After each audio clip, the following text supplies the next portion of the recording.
क्यों नहीं है इस स्थान पर कलयुग का असर। वर्षों पहले की बात है जब कलयुग ने सभी जगह अपने पैर पसार रखे थे, जिससे उस समय के ऋषि मुनि बड़े परेशान थे। वे तपस्या, ध्यान आदि नहीं कर पा रहे थे और इसीलिए उन्हें एक ऐसे स्थान की जरूरत थी जहाँ वे आराम से अपनी तपस्या कर सकें। इसके लिए उन्होंने ब्रह्मा जी से अनुरोध किया और ब्रह्मा जी ने उन्हें एक ऐसा स्थान दिया जहाँ उन्होंने कलयुग के प्रभाव से बचने के लिए तप किया था।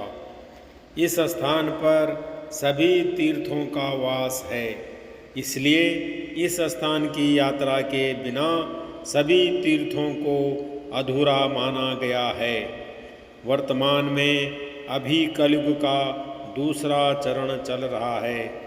हर जगह आपको कलयुग का प्रभाव देखने को मिल रहा है, लेकिन अपनी इस तपोभूमि पर, खासकर भारत में एक ऐसी जगह है जहां अभी तक कलयुग का प्रभाव नहीं पड़ा।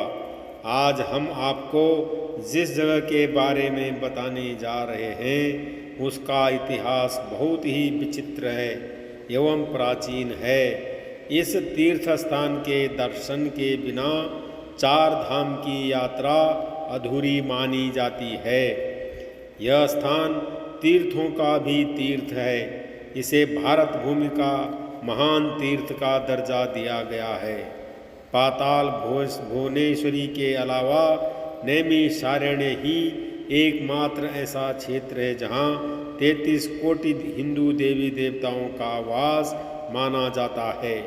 हिंदुओं के लिए नैमिषारण्य को सभी तीर्थ स्थानों में सबसे पहला और सबसे पवित्र होने का दर्जा मिला है।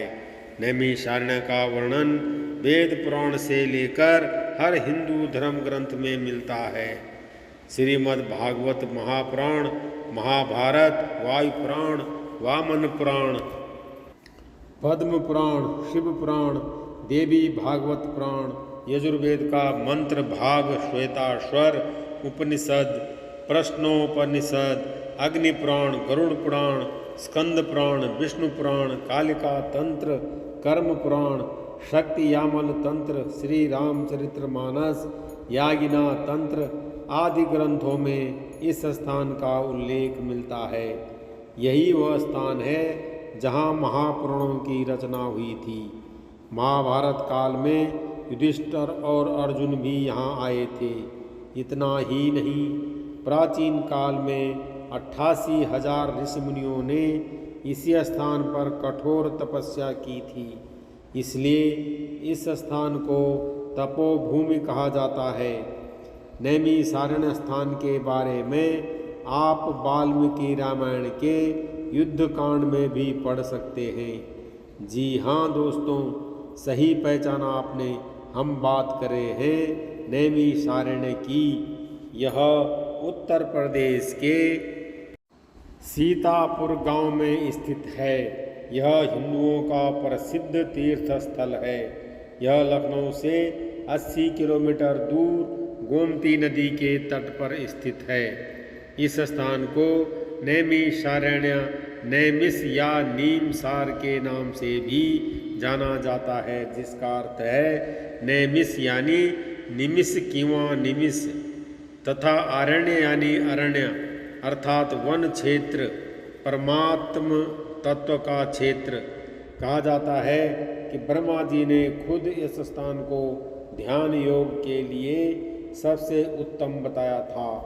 इस स्थान के मुख्य आकर्षण करने वाले स्थानों की बात करें तो इनमें ओम भूतेश्वरानाथ मंदिर, ललिता देवी का मंदिर, शेष मंदिर, चक्र तीर्थी, व्यास गद्दी, हवन कुंड, पंचप्रयाग, हनुमानगढ़ी, शिवाला भैरव जी मंदिर, पंच पांडव मंदिर, पंचपुराण मंदिर, माँ आनंदमयी आश्रम, नारदानंद सरस्वती आश्रम, देवपुरी मंदिर, रामानुज कोट, रुद्रावर्त आदि शामिल है। नैमिषारण्य स्टेशन से लगभग 1 मील दूर चक्र तीर्थ सरोवर है। यह एक बड़ा गोलाकार जलाशय है। घेरे के चारों ओर बाहर जल भरा रहता है, जिसमें श्रद्धालु स्नान करते हैं। जल में चलते हुए इस गोल चक्र की परिक्रमा भी करते हैं। जल के भरे हुए घेरे के बाहर चारों ओर सीढ़ियाँ बनी हुई हैं। यहाँ अनेक देवी देवताओं के मंदिर हैं। मुख्य मंदिर भूतनाथ यानी कि महादेव का है। चक्र तीर्थ के बारे में एक कथा बड़ी प्रचलित है। कहते हैं कि 88,000 ऋषि मुनियों ने ब्रह्मा जी से निवेदन किया कि जगत कल्याण के लिए उन्हें तपस्या करनी है। कृपया आप तपस्या के लिए दुनिया में सर्वश्रेष्ठ पवित्र सौम्य और शांत भूमि के बारे में बताएं। यह घटना महाभारत के युद्ध के बाद की है। सभी ऋषि मुनि कलयुग के प्रारंभ को लेकर भी चिंतित थे। ब्रह्मा जी ने अपने मन से एक चक्र उत्पन्न करके ऋषियों से कहा कि आप सभी इस चक्र के पीछे चलते हुए जाएं। जिस भूमि पर इस चक्र का मध्य भाग यानी नेमी खुद गिर जाए तो समझ लेना कि वही पृथ्वी का मध्य भाग है। ब्रह्मा जी ने यह भी कहा कि वह स्थान कलयुग के प्रभाव से मुक्त रहेगा। कहा जाता है कि इसी स्थान पर चक्र का नेमी गिरा था, जिस वजह से इसका नाम नैमिषारण्य पड़ा और यह जगह चक्र तीर्थ के नाम से जानी गई। इसके अलावा यह भी कहा जाता है कि नैमिषारण्य वो स्थान है जहाँ पर ऋषि दधीचि ने लोक कल्याण के लिए अपने दुश्मन देवराज इंद्र को अपनी अस्थियां दान की थी। ऐसी मान्यता है कि इस परम पवित्र भूमि के दर्शन बिना सभी तीर्थ अधूरे रहते हैं। दोस्तों, आपकी जानकारी के लिए बता दें कि नैमिषारण्य की परिक्रमा भी की जाती है। यह 84 कोस की परिक्रमा है। परिक्रमा साल फागुन मास की अमावस्या के बाद की प्रतिपदा तिथि से शुरू होकर पूर्णिमा तक चलती है। यहाँ पंचप्रयाग नाम से एक पक्का सरोवर है। सरोवर के किनारे अक्षय वट नामक वृक्ष है। नैमिषारण्य में व्यास सुखदेव का मंदिर है। मंदिर के बाहर व्यास जी की गद्दी है। यहाँ दशाश्वमेध टीले पर एक मंदिर में श्री कृष्ण और 5 पांडवों की मूर्तियाँ हैं। यहीं पर 4 धाम मंदिर भी है। महर्षि गोपाल दास जी के द्वारा स्थापित जगन्नाथ धाम, बद्रीनाथ धाम, द्वारकाधीश धाम और रामेश्वरम धाम के मंदिर हैं।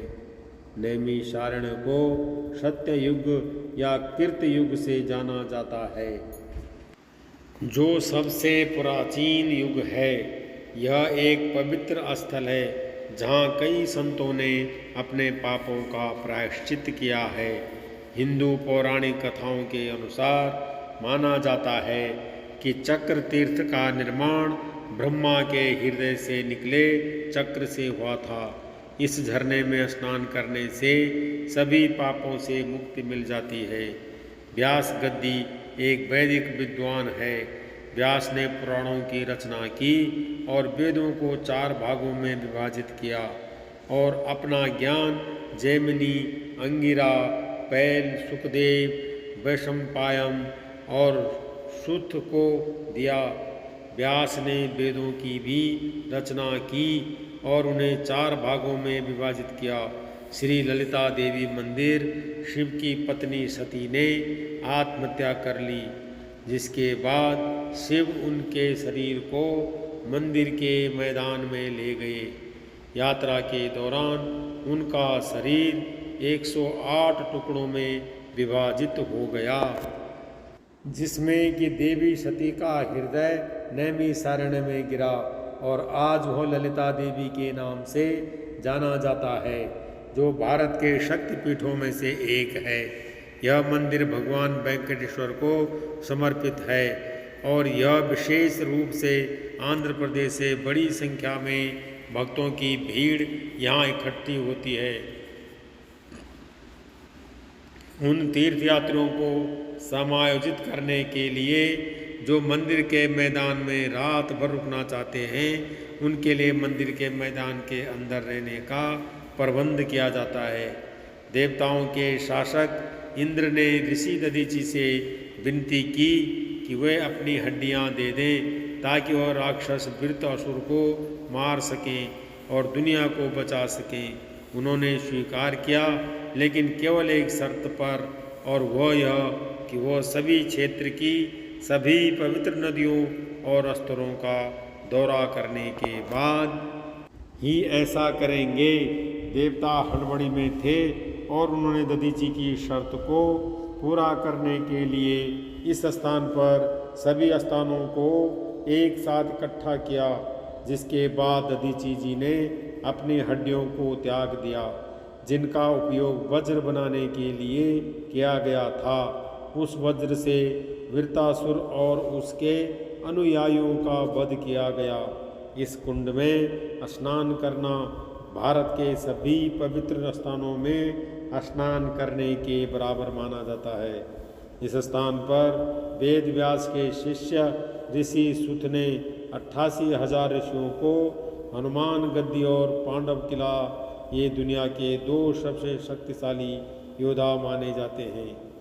हनुमान गद्दी को इसलिए योद्धा माना जाता है क्योंकि यहाँ हनुमान ने अभी रावण का वध कर राम और लक्ष्मण को रिहा कराया, जिससे वे इस स्थान से दक्षिण की ओर जाने में सक्षम हुए। और पांडव किला वह स्थान है जहाँ पांडवों ने अपने कर्म के तहत तपस्या की थी। भगवान राम, लक्ष्मण और सीता की मूर्तियों वाले एक पुराने मंदिर द्वारा चिन्हित यह स्थान 10वें अश्वमेध यज्ञ का स्थल था, जो इस दिन भगवान राम द्वारा आयोजित किया गया था। इसी स्थान पर स्वयंभू मनु और शतरूपा ने भगवान नारायण के जन्म का आशीर्वाद पाने के लिए 23,000 वर्षों तक तपस्या की थी। दोस्तों, आपको ये जानकारी कैसी लगी? आशा करते हैं कि अच्छी लगी होगी। अपनी राय अवश्य प्रकट करें।